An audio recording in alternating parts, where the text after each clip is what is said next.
When your parents were young, people could buy cigarettes and smoke pretty much anywhere, even in hospitals. Ads for cigarettes were all over the place, and today we're more aware about how bad smoking is for our health.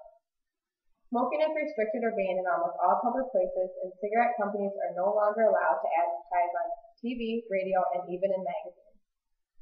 Almost everyone knows that smoking causes cancer, emphysema, and heart disease, that it can shorten your life by 10 years or more, and that the habit can cost a smoker thousands of dollars every year.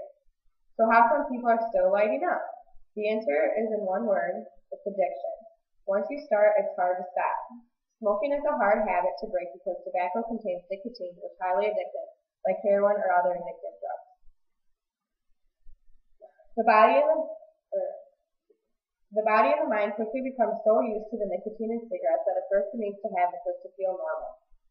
Cigarette smoking has been identified as the most important source of preventable disease/illness and death worldwide and costs the United States $193 billion a year. Smoking-related diseases claim an estimated 500,000 American lives each year. People start smoking for a variety of reasons. Some think it's cool, others start because their family members or friends smoke. Statistics show that about 9 out of 10 tobacco users start before they're 18 years old. Most adults who start smoking in their teens never expected to become addicted. That's why people say it's just so much easier to not start smoking at all. One thing you'll always hear smokers say is that cigarettes help relieve feelings of stress.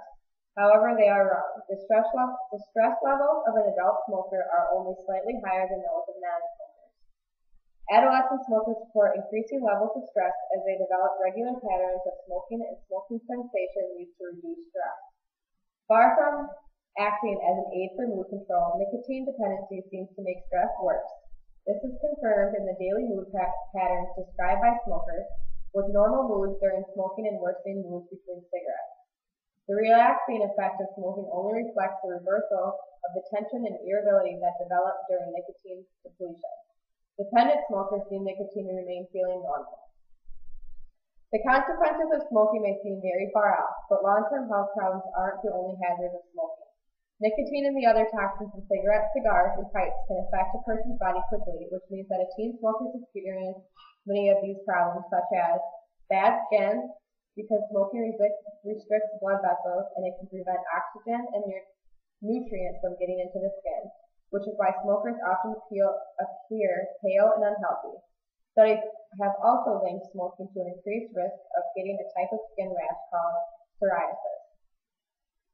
Bad breath. Cigarettes leave smokers with a condition called halitosis or persistent bad breath. Bad smelling clothes and hair. The smell of stale smoke tends to linger, not just on people's clothing, but on the hair, furniture, and cars. It is often hard to get the smell out of smoke anywhere. Reduced athletic performance. People who smoke usually can't compete with non-smoking peers because the physical effects of smoking impair sports performance. Greater risk of injury and slower healing time. Smoking affects the body's ability to produce collagen, so common sport injuries such as damage to tendons and ligaments will heal more slowly in smokers than non-smokers. Increased risk of illness. Studies show that smokers get more colds, flu, bronchitis, and pneumonia than non-smokers. And people with certain health conditions like asthma become more sick if they smoke, because people who smoke as a way to manage weight often light up instead of eating, so their bodies also lack the nutrients they need to grow, develop, and fight off illness properly. 1 in 5 people smoke in the USA. So most of us know that smoke is bad for our health and the environment, but they still smoke or start to smoke. So why do people even start smoking? Most people begin smoking as teens, generally because peer pressure and curiosity. Also, people with friends and or parents who smoke are more likely to take up smoking than those who don't. For example, I tried to smoke for the first time when I was 14 years old with my friends up at our old park we all hung out at. I did it because all the cute boys did, and I wanted to be one of the cool girls that smoked. As the time went on through junior high, I always had one of my friend's bigger sister or brother buy me cigarettes. Even though I wasn't addicted yet, I could make one pack last a while because I only smoked when I was around my friends. And I also always had trouble hiding it from my parents. Smoking was always the one thing that my mother never wanted me to do, ever. Her dad, my grandpa, had died from lung cancer caused by cigarettes, and it hurt her so much to see her daughter smoking. I was a troubled teen, and I just didn't seem to care at the time.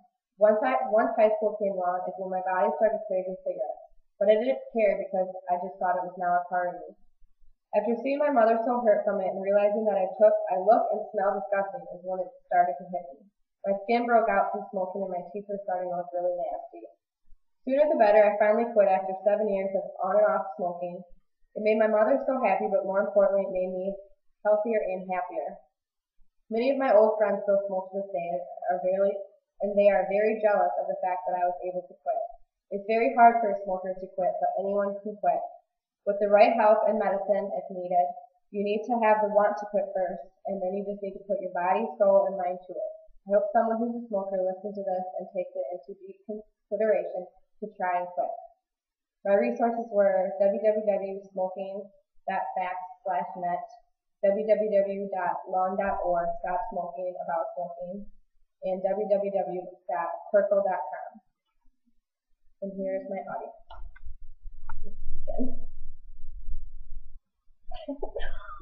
Thank you.